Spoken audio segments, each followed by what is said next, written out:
지식이다. 이렇게 이야기를 했습니다. 왜냐하면 우리가 하나님을 믿고 있잖아요. 그렇죠? 근데 하나님이 어떠한 분인지 모른다. 이건 굉장히 어불성설입니다. 그렇죠? 사실 우리 신앙의 여정의 과정은 하나님을 알아가는 과정이죠. 무한하시고 광대하신 그 하나님을 알아가는 과정. 사실 우리가 100년을 산다고 쳐도 하나님이 어떤 분이신지 다 알 수 없습니다. 하지만 그 하나님을 알아갈 때 하나님의 은혜가 얼마나 크고 우리에게 베푸신 은혜가 얼마나 큰지를 알 수 있는 거죠. 그러니까 중요한 거는 하나님이 어떤 분이신가에 우리가 굉장히 큰 관심을 가져야 된다는 것입니다. 여러분, 그래서요 믿음이 좋다라는 말들을 우리가 하잖아요. 보통 믿음이 좋다고 하면 여러분은 어떤 기준으로 그 사람이 또는 그 목사님이 믿음이 좋다고 하십니까? 우리 눈에 보여지는 것들이 많이 있죠. 그런데 대부분 내 자신도 내가 믿음이 좋은지 나쁜지 어느 정도 압니다. 그걸 어떻게 판단하죠? 자기의 행위로 판단을 합니다. 물론 그런 믿음 안에서 하나님 앞에 바른 믿음으로 가는 경우도 있지만 대부분 어떤 경우가 많냐면 내가 믿고 싶은 대로 믿는 경우가 많습니다. 하나님이 내 기도를 들어주실 거야. 하나님이 안 들어주실 수도 있거든요. 하나님이 여기 오늘 칼럼에 보니까 그런 칼럼이 쓰여 있더라고요. 하나님이 더 좋은 걸 예비하셔서 지금 기도는 안 들어주실 수 있다. 사실 그런 거죠. 내가 믿는 대로 내가 원하는 대로 내 생각과 내 지식의 틀을 안에서 하나님을 딱 가둬놓고 그렇게 믿는 거 사실은 다른 사람이 보기에 믿음이 좋다고 할 수 있습니다. 근데 하나님 보시기에는 아닌 거죠. 왜냐하면 하나님을 잘 모르는 겁니다.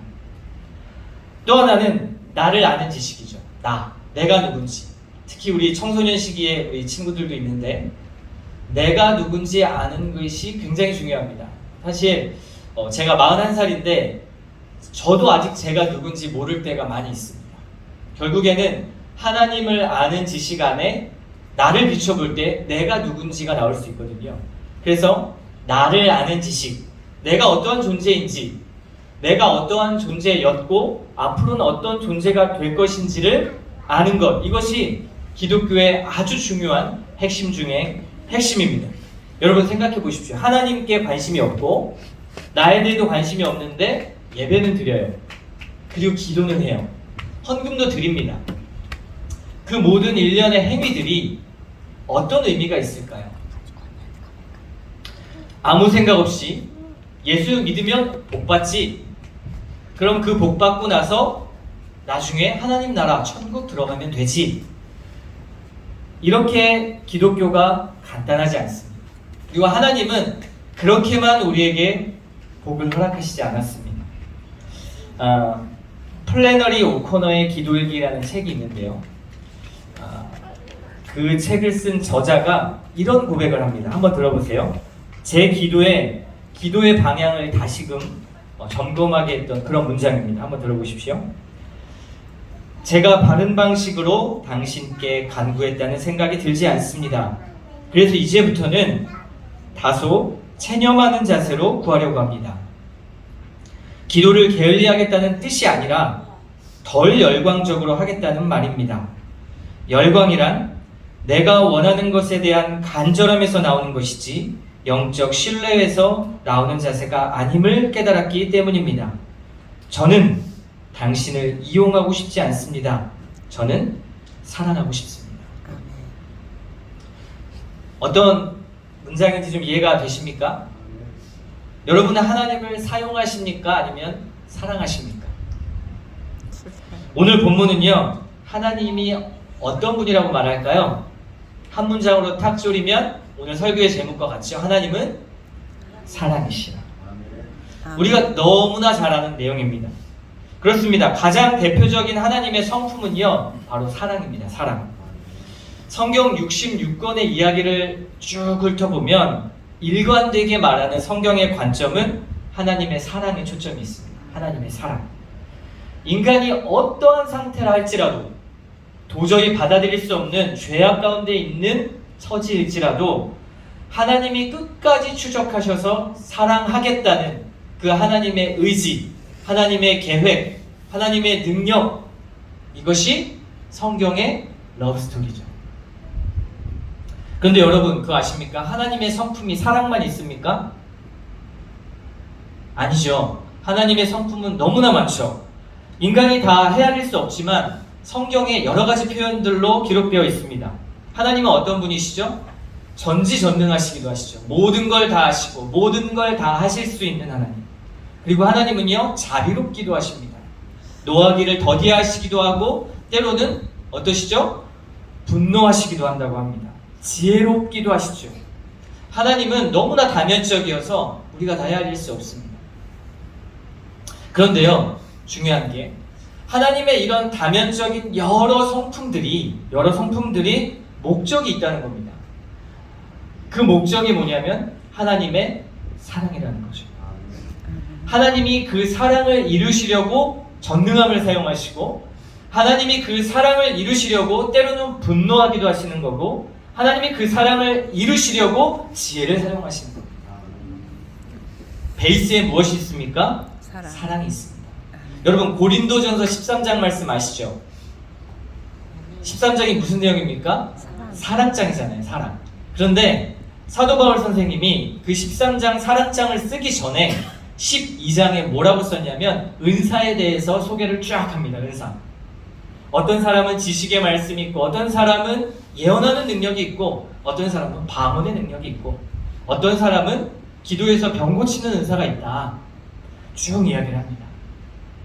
그런데 13장으로 탁 넘어와서 사도 바울이 진짜 하고 싶은 말을 하죠. 뭐라고 말하냐면 네가 사람의 방언과 천사의 말을 할지라도 사랑이 없으면 뭐라고요? 아무것도 아니다. 아무것도 아니다. 헛방이라는 거죠. 헛방. 심지어 하나님이 주신 거예요. 그렇죠? 그 은사. 병 고치는 은사 귀합니다. 예언하는 은사 귀하죠. 방언의 은사 귀합니다. 그런데 하나님이 주셨고 하나님의 영광을 위해서 사용하라고 주신 것임에도 불구하고 하나님이 뭐라고 말씀하시냐면 거기에 사랑의 베이스가 없고 사랑의 목적이 없으면 다 뭐라고요? 아무것도 아니에요. 아무리 기도하고 아무리 예배 잘 드리고 아무리 헌금을 많이 해도 사랑 없으면 뭐라고요? 아무것도 아니에요. 하나님은 그러니까 하나님의 본질인 그 사랑의 성품은요 그 사랑이란 베이스로 하나님 자신을 드러내십니다. 만약에 하나님이 한번 생각해 보세요. 공의의 하나님이시잖아요. 공의의 하나님이라는 건 죄를 심판하시겠다는 거거든요. 근데 사랑 없이 한번 심판한다고 생각해 보십시오. 우리 인간 중에서 단 한 사람이라도 구원받을 자가 있겠습니까? 여러분 자신을 한번 돌아보십시오. 하루에도 수십 번씩 마음이 오락가락 하잖아요. 그런데 하나님이 그 사랑의 목적으로 그 공의를 사용하지 않는다면 우리는 공포에 떨 수밖에 없습니다. 하나님이 사랑 없이 분노하신다고 생각해 보세요. 세상이 유지될 수 있겠습니까? 그리스도인이라 할지라도요 두려워 떨며 내가 구원받을 수 있을까? 이런 두려움이 들지 않겠습니까? 그러면 어떠한 일이 발생하냐면 하나님의 마음을 달래고 싶어 합니다. 그죠? 하나님이 나를 사랑하지 않고 공의를 들이대고 전능하심을 들이대면 어떨까요? 두렵잖아요. 그러면 하나님 마음을 달래야 되잖아요. 그쵸? 그런 신앙생활을 하게 되는 거죠. 그래서 하나님께서 가지신 성품은 사랑이 베이스고 사랑이 목적이다. 이게 첫 번째 중요한 내용입니다. 그러면 질문이 하나 생깁니다, 여러분. 하나님은 왜 도대체 사랑이실까요? 그냥 우리 소원이나 잘 들어주시지. 왜 하나님은 사랑일까요? 그 이유는 우리가 처음에 시작할 때 우리 목사님께서 같이 송영 찬송 드렸잖아요. 성부, 성자, 성령, 삼위 하나님께 뭘 올려드렸죠? 영광을 올려드렸죠. 그런데 하나님이 왜 사랑이시냐면 성부, 성자, 성령 이 삼위의 하나님께서 뭘 하시냐면 사랑을 하시기 때문입니다. 삼위 하나님이 성부는 성자를, 성자는 성령을, 성령은 성부를 영광 돌리고 서로 사랑한다는 거죠. 누가요? 가장 위대한 신이신 이 세상을 만드신 그 하나님께서 사랑하신다는 거죠. 아멘. 그래서요, 요 삼위일체 하나님을 이해하려면 사실은 다 이해 못합니다.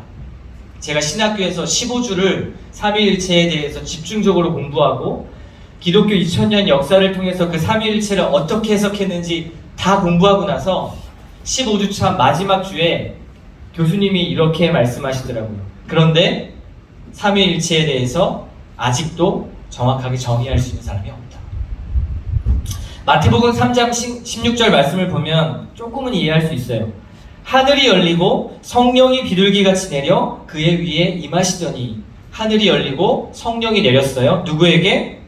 하늘로부터 소리가 나서 이르시되 이는 내 사랑하는 아들이요 내가 기뻐하는 자라 하시니라. 아멘. 누구에게요? 예수님에게. 예수님에게. 성령님을 통해서 하나님이 내 사랑하는 아들이라 라고 말씀을 하셨습니다. 그러니까 사랑하는 아들이라고 하나님이 지금 고백하신 거죠. 사실 신비입니다.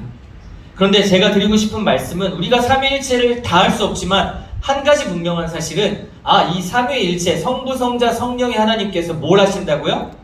사랑하신다고요. 여러분, 이 사실이 정말 중요합니다. 이게 왜냐하면 기독교의 핵심이기 때문입니다. 하나님과 여러분은 주변에 지인들이 와서 하나님하고 부처하고 뭐가 달라? 하나님하고 세상에 믿는 다른 종교의 신과 뭐가 달라? 이렇게 질문하면 여러분 뭐라고 대답하시겠습니까? 뭐가 가장 핵심적으로 다를까요? 그냥 단순히 예수 믿으면 구원받고 부처 믿으면 구원이 없지, 이렇게만 말하고 끝내실 건가요? 하나님과 세상 신이 결정적으로 다른 거 보세요. 이스라엘 백성이 바벨론 포로로 70년간 잡혀갔습니다.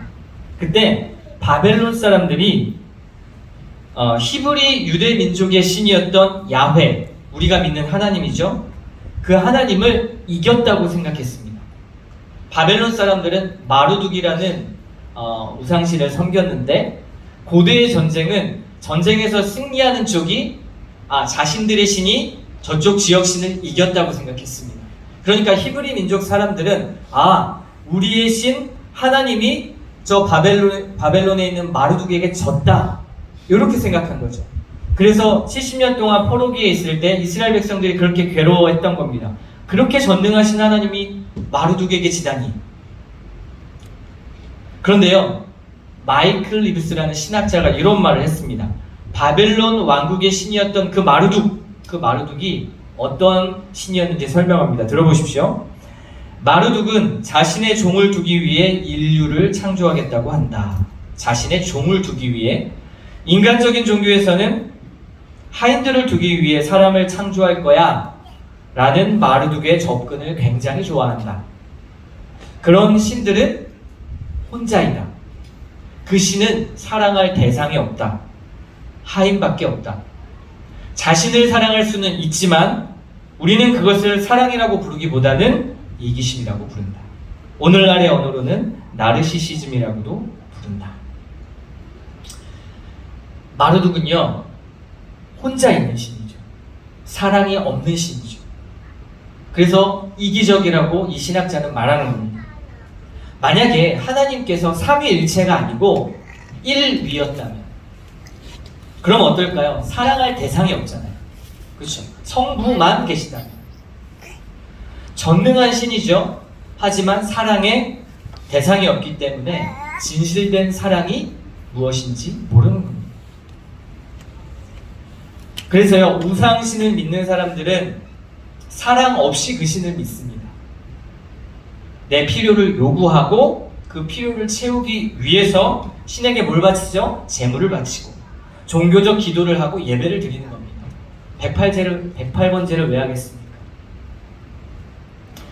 하나님을 배신하고 바알과 아세라를 섬겼던 이스라엘 백성들도요, 그들에게 뭘 요구했죠? 비를 요구했습니다. 농사가 잘 되게 해달라고 빌었죠. 농사의 신이기 때문에.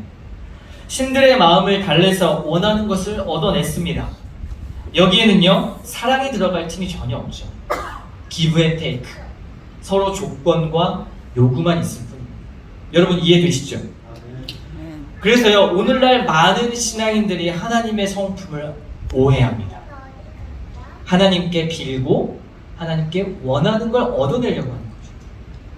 그리고 받지 못하면 어떤 생각을 하냐면 내 기도가 부족했나?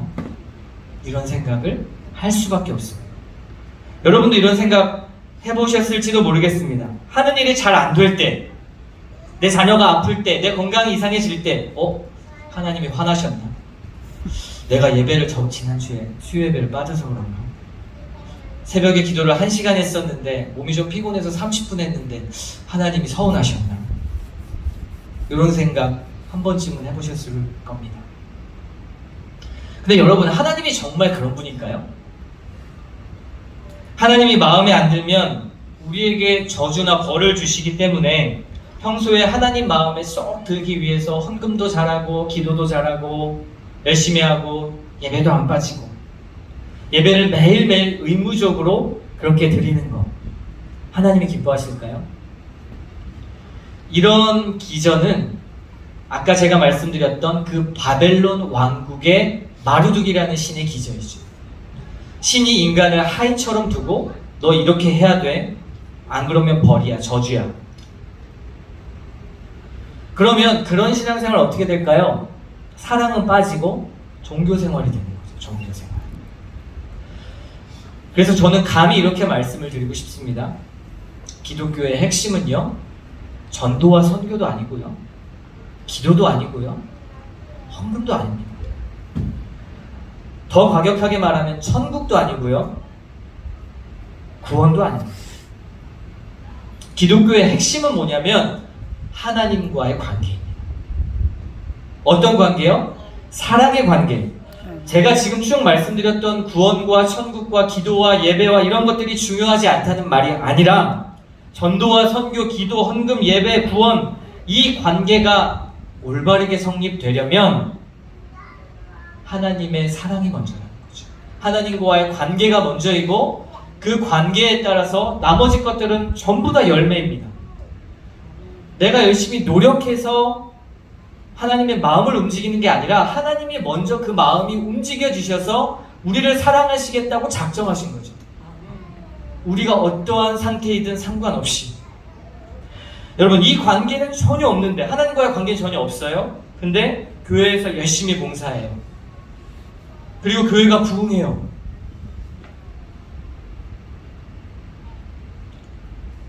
여기 속으면 안 되지. 그럴 수 있습니다. 사람의 능력이 있으면 부흥할 수도 있어요. 근데 나중에 열매가 없겠죠. 하나님의 목적이 그것이 아닙니다. 여러분 자녀에게 무엇을 원하십니까? 자녀들과 진정한 사랑의 관계를 하는 게 좋지, 그 아이들이 내 말에 로봇처럼 완벽히 움직이시길 원하나요? 저희 아이가 6살, 4살인데 말할 때 저도 말 좀 잘 들었으면 좋겠어요. 아이들이 말하면 정말 말을 안 듣습니다. 근데 그렇다고 안 사랑하나요? 사랑하죠. 만약에 우리 아이들이 야 밥 먹어라 하면 네! 하고 와서 식탁에 탁 앉아서 90도로 탁 해서 밥 먹고 아빠가 말씀하시기를 기다린다면, 저는 부모로서 오히려 마음이 아플 것 같아요. 어린 아이로서 할 수 있는 그런 게 전혀 없잖아요. 아버지가 편안하지 않잖아요. 사랑이 없는 거죠. 이런 생활은 우상 종교와 다를 바 없는 방식입니다. 저는요, 목회 현장에 이제 있는 지 14년 차 정도 됐습니다. 목사로서 늘 고민하는 게 뭘까요? 우리 목사님도 아마 고민하시겠지만 사역이 고민입니다. 사역. 어떻게 우리 성도들에게 유익한 꼴을 먹이고 또 성도들이 건강하게 자랄 수 있게 할까? 그리고 목사의 입장에서 어떻게 더 설교를 좀 잘해볼까? 어떻게 더 전도를 많이 하고 교회가 좀 부흥이 될까? 어떻게 해야 청소년, 장년들이 변화되고 좀 하나님을 잘 섬길 수 있을까? 내년 연말이 되면 목사들의 고민이 있습니다. 내년에 교사 좀 해주세요. 내년에 찬양 봉사 좀 해주세요. 이렇게 부탁을 하러 다녀야 되는데 어떻게 하면 좀 성도들에게 봉사를 할 수 있게 할까? 이런 고민이죠. 그런데요, 제가 하나님이 더 원하시는 게 뭘까 고민을 해봤습니다. 근데 하나님이 진짜 원하시는 거는 제가 그렇게 하는 것보다 더 중요한 것은 제 마음이었어요. 재현아, 네가 나 사랑하고 있니? 너가 내가 준 사랑을 알고 있니? 여러분 추석 잘 쓰셨죠? 네. 송편 만드신 분들 계신가요? 다 만드셨나요? 송편? 네. 장모님께 한번 질문을 드리겠습니다. 우리 여기 유라가 있고 저희 아이들 2명이 있는데 송편을 만드는데 아이들이 와가지고 할머니 저희도 송편 만들고 싶어요. 만들게 해주세요. 그럼 어떻게 하시겠습니까? 만들게 해주죠? 따로 떼죠. 이렇게 해서 재료를 주고 네. 그죠? 아이고 귀여운 내 새끼 하시면서 아이고 너희가 송편을 만들겠다고 그래 일로 와 하시겠죠. 그때 여러분이 그 송편 재료를 줄 때 그때 어떤 기대를 하시겠습니까? 아이들에게 떡집에서 파는 것처럼 완벽한 그 송편을 만들어 와 이런 기대로 아이들에게 재료를 주시나요? 아니죠. 방해나 하지 마. 사실은 그죠? 도움도 안 돼. 방해나 안 했으면 좋겠어. 하지만 왜 주죠? 사랑하고 귀여우니까.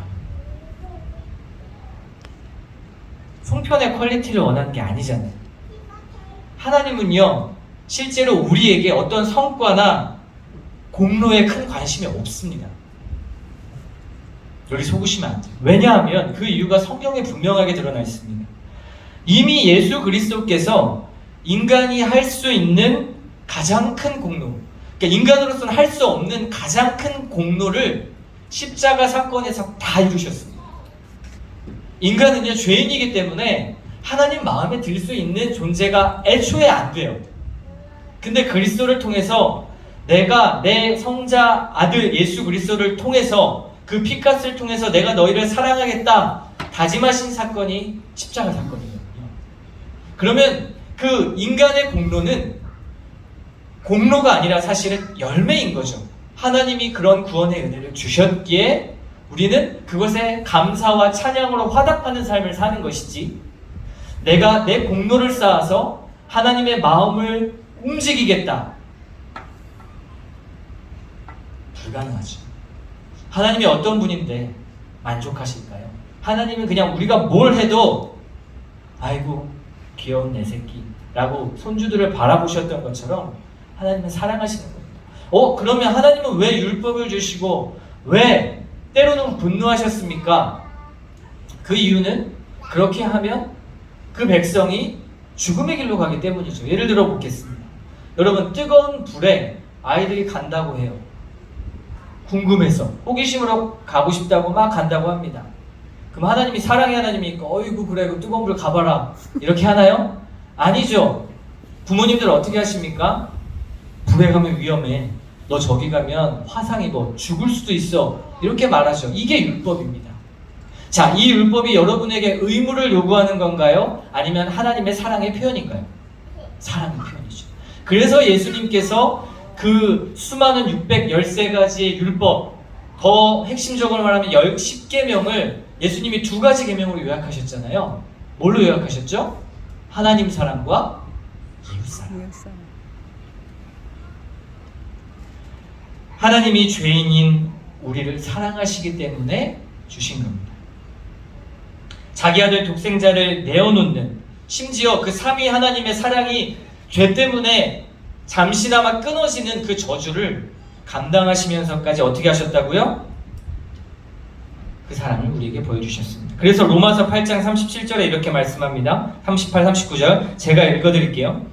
그러나 이 모든 일에 우리를 사랑하시는 이로 말미암아 우리가 넉넉히 이기느니라. 내가 확신하노니 사망이나 생명이나 천사들이나 권세자들이나 현재일이나 장래일이나 능력이나 높음이나 깊음이나 다른 어떤 피조물이라도 우리를 주 예수 그리스도 안에 있는 하나님의 사랑에서 끊을 수 없습니다. 아멘. 하나님의 사랑에서 끊을 수 있는 게 아무것도 없습니다. 하나님이 보장하셨어요. 사랑하시겠다고. 그 증거가 예수 그리스도죠. 나를 사랑하시고 또 하나님의 사랑으로 주신 그 사랑은 그 어느 것도 끊을 수가 없습니다. 내가 고난을 당해도, 내 몸이 아파도, 내가 금전적으로 어려워도, 어떤 문제가 온다 할지라도 하나님이 사랑하시겠다고 작정하셨기 때문에 두려워할 것이 없는 거죠. 아멘. 저도요, 이 말씀을 깨닫고 나니, 이게 사실 복음이거든요. 이걸 깨닫고 나니까 삶의 관점이 바뀌었습니다. 저는요, 원래 사역자고 목사였기 때문에 항상 어디에 포인트가 있었냐면 내가 사람들을 사랑하고 내가 하나님을 사랑하는 거에 포인트가 있었어요.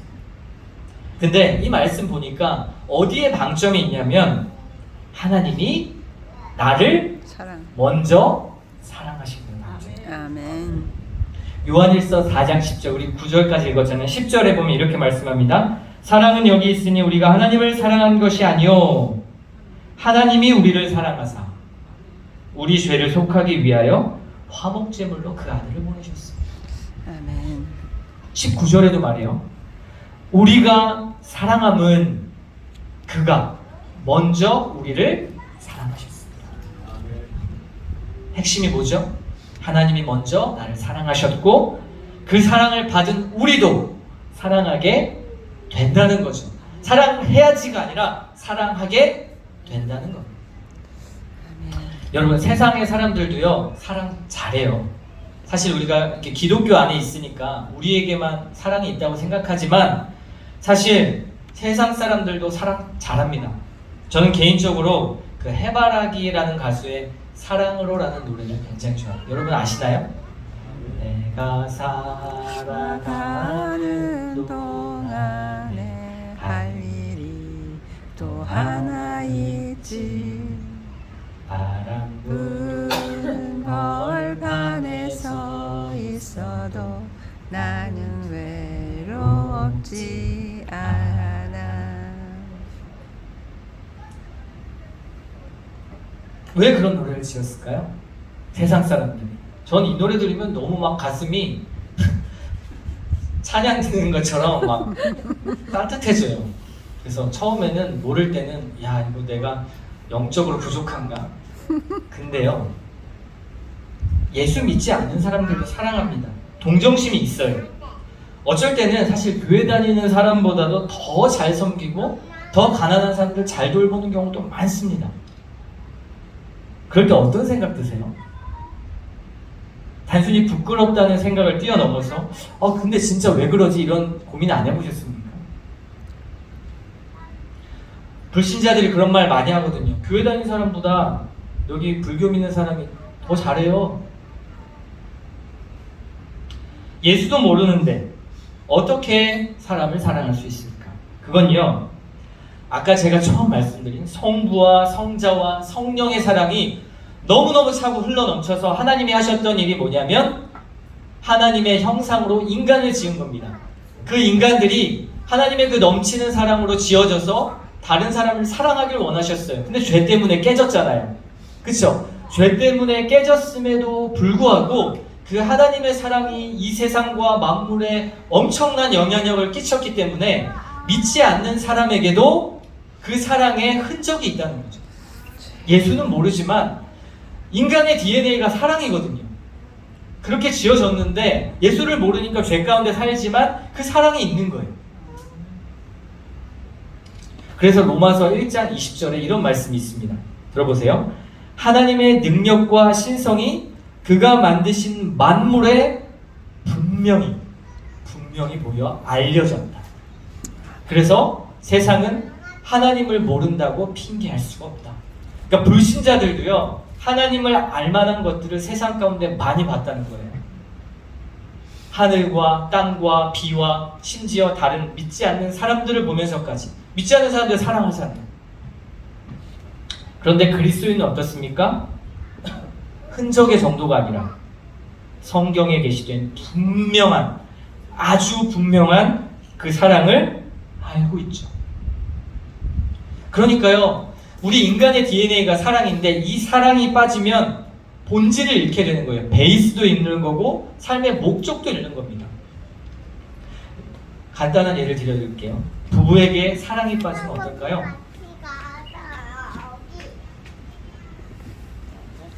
가정에 사랑이 빠지면, 이웃과의 관계에서, 교회에서 사랑이 빠지면 어떨까요? 저는 목회 현장에 있으면서 제가 이런 사랑이 굉장히 희미해져 간다는 사실을 깨달았어요. 왜냐하면 설교하고 기도 많이 하고 다른 사람보다 예배도 잘 드리잖아요. 맨날 예배인도 하고 교회에서 살고, 그래서 제가 믿음이 좋은 줄 알고 제가 하나님도 너무 사랑하고 이웃도 너무 사랑한 줄 알았어요. 근데 말씀을 깊이 보니까 아닌 거죠.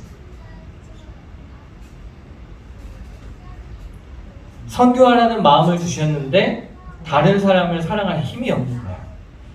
나랑 관계도 없는 사람, 심지어 나를 핍박하는 사람을 내가 사랑할 수 있을까? 여러분, 사랑하기 쉬우세요? 사실 옆에 있는 배우자도 사랑하기 어렵지 않습니까? 근데 사랑 없이 가정이 유지된다면, 사랑 없이 교회 생활한다면 종교행위가 되지 않을까요? 사랑 없는 선교, 사랑 없는 예배, 사랑 없는 기도, 사랑 없는 헌신, 그건 뭘까요? 근데 사랑하기가 참 어렵습니다. 교회 안에서 받았던 온갖 두려움들이 있죠. 상처들이 있습니다. 사람을 사랑하는 거라기보다는 내 자신을 먼저 방어하고 싶은 방어 기제가 우리에게 있죠. 이런 분들이 있어요. 그러면 사람 보지 말고 하나님만 보면 돼. 사람 보지 말고 하나님 보고 교회 다녀. 근데요, 이 말이 반은 맞고 반은 틀려요.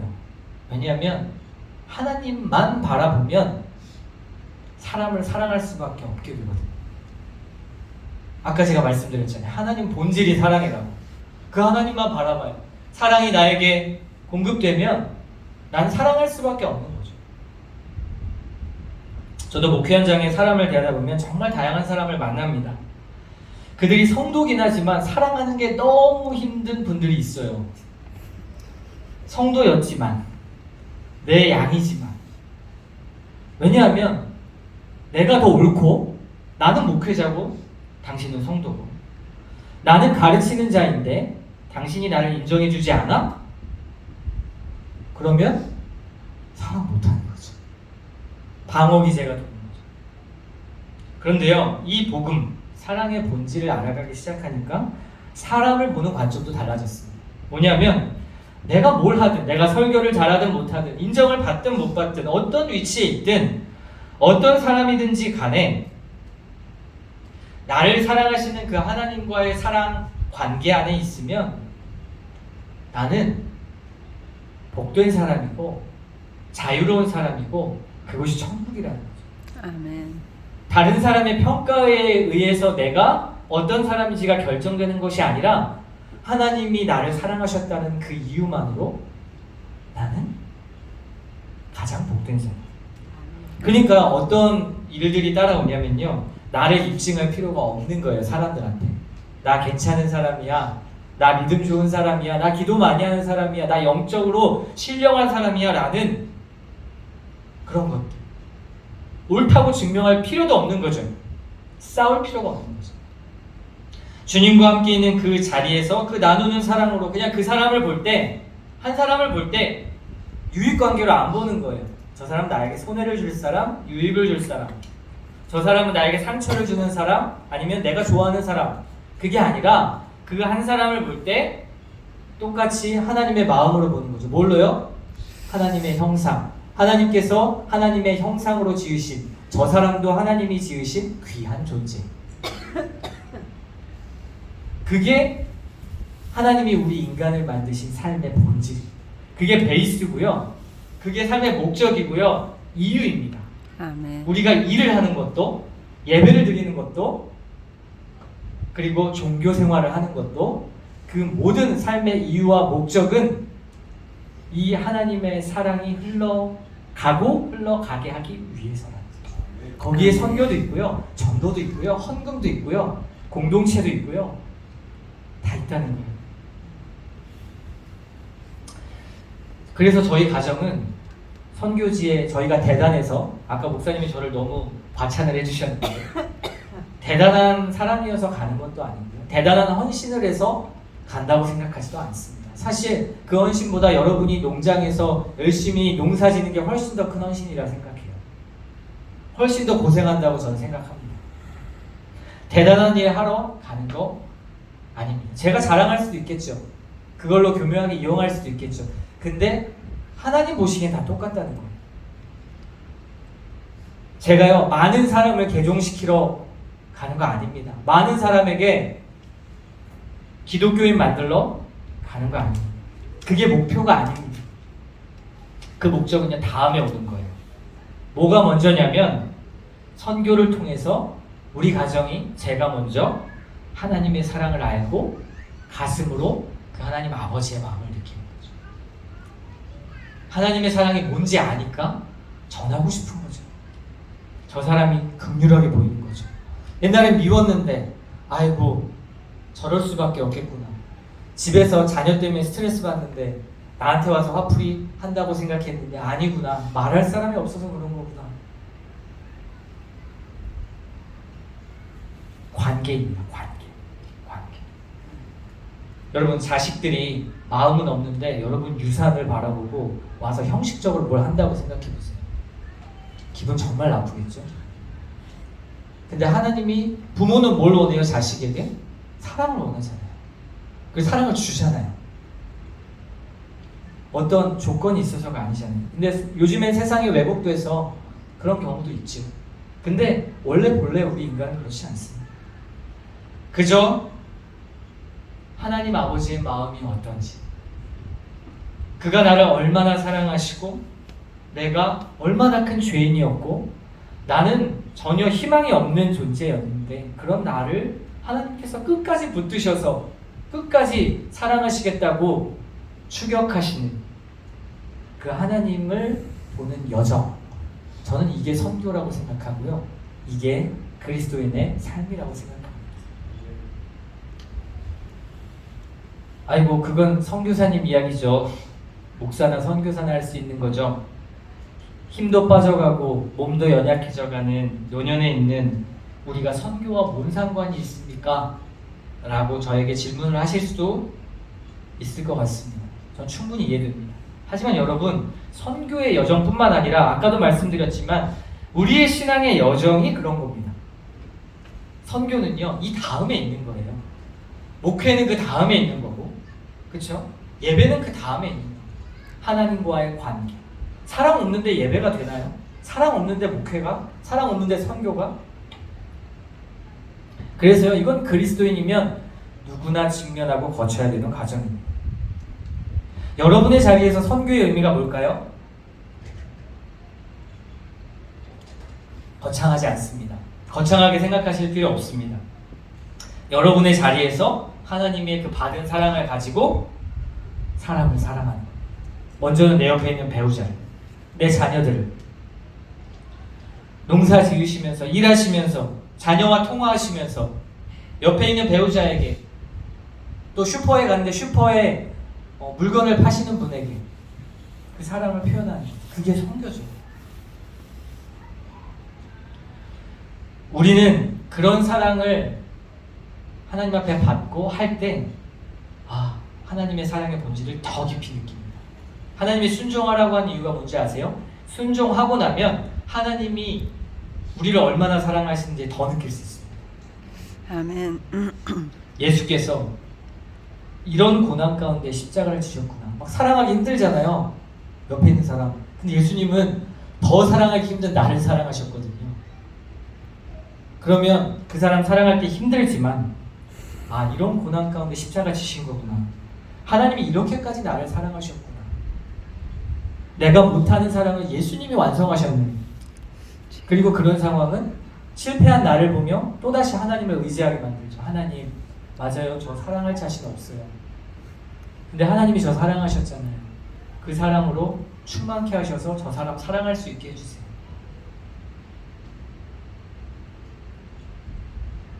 외국으로 선교 나간다고 해서 사실 대단한 거 아닙니다. 사랑 없으면 그냥 제 노력인 거예요. 사람들한테 인정받으려는 거. 선교사를 비롯해서 모든 성도의 선교적 부르심은 내가 있는 자리에서 이 사랑의 본질을 드러내는 거. 여러분 이해하시겠어요? 아멘. 그것이 성도의 삶의 목적이자 본질이며 우리가 씨름해야 될 신앙의 여정입니다. 그러니 여러분 매일 말씀을 통해서 이 하나님의 사랑을 확인하셔야 됩니다. 아멘. 그리고 매일 그 사랑을 누리셔야 됩니다.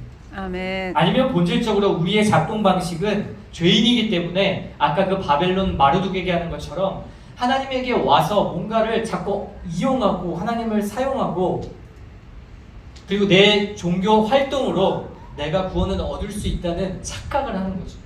사실은 그런 거 아니거든요. 하나님이 이미 구원하셨고 이미 사랑하셨어요.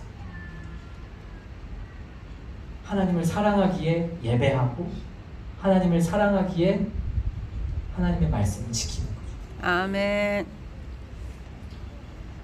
그 사랑을 받고 누군가를 어떻게 사랑할 것인가를 질문하는 삶이 우리의 신앙의 여정입니다. 아멘. 고민하고 질문하세요. 정답은 예수 그리스도지 사실 우리의 삶에 정답은 없습니다. 너무나 애매하고 모호한 거 많지 않습니까?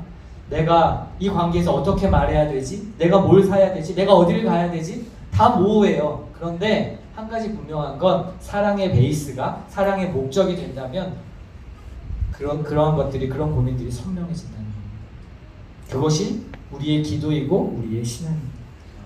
하나님은 사랑이십니다. 아멘. 기도하겠습니다.